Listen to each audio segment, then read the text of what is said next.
Bruno Salomon, acteur bien connu du paysage télévisuel français, est décédé le 15 mars 2026 à l'âge de 55 ans, après avoir lutté contre un cancer. Sa disparition a suscité une vive émotion dans le milieu de la télévision, où il était apprécié pour sa personnalité chaleureuse et son talent. Loin des projecteurs, Bruno Salomon avait choisi de mener une vie simple et discrète.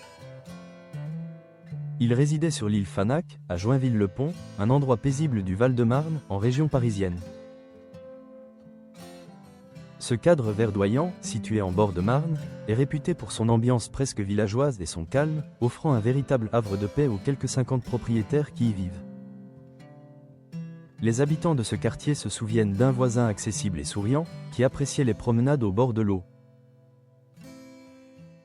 Bruno Salomon avait su préserver son intimité, loin de l'agitation médiatique qui entoure souvent les personnalités publiques.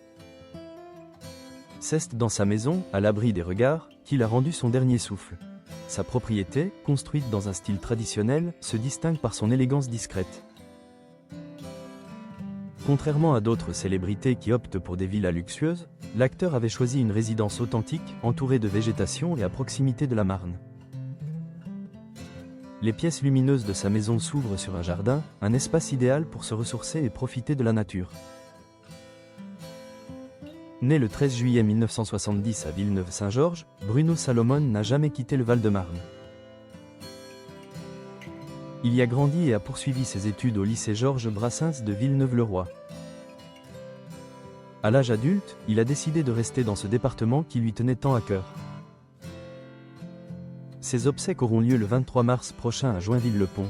Bruno Salomon a été révélé au grand public grâce à la troupe humoristique Nous c'est nous, où il a partagé la scène avec Jean Dujardin. Il s'est ensuite imposé comme une figure incontournable du petit écran, notamment grâce à son rôle dans la série Fais pas ci, fais pas ça. Sa partenaire de jeu, Valérie Bonneton, a exprimé sa peine en déclarant « Il n'y a rien de plus douloureux que de se dire qu'on ne verra plus une personne qu'on aime ». Jean Dujardin, quant à lui, a rendu hommage à son ami sur Instagram en écrivant sobrement « Mon frère s'en est allé ».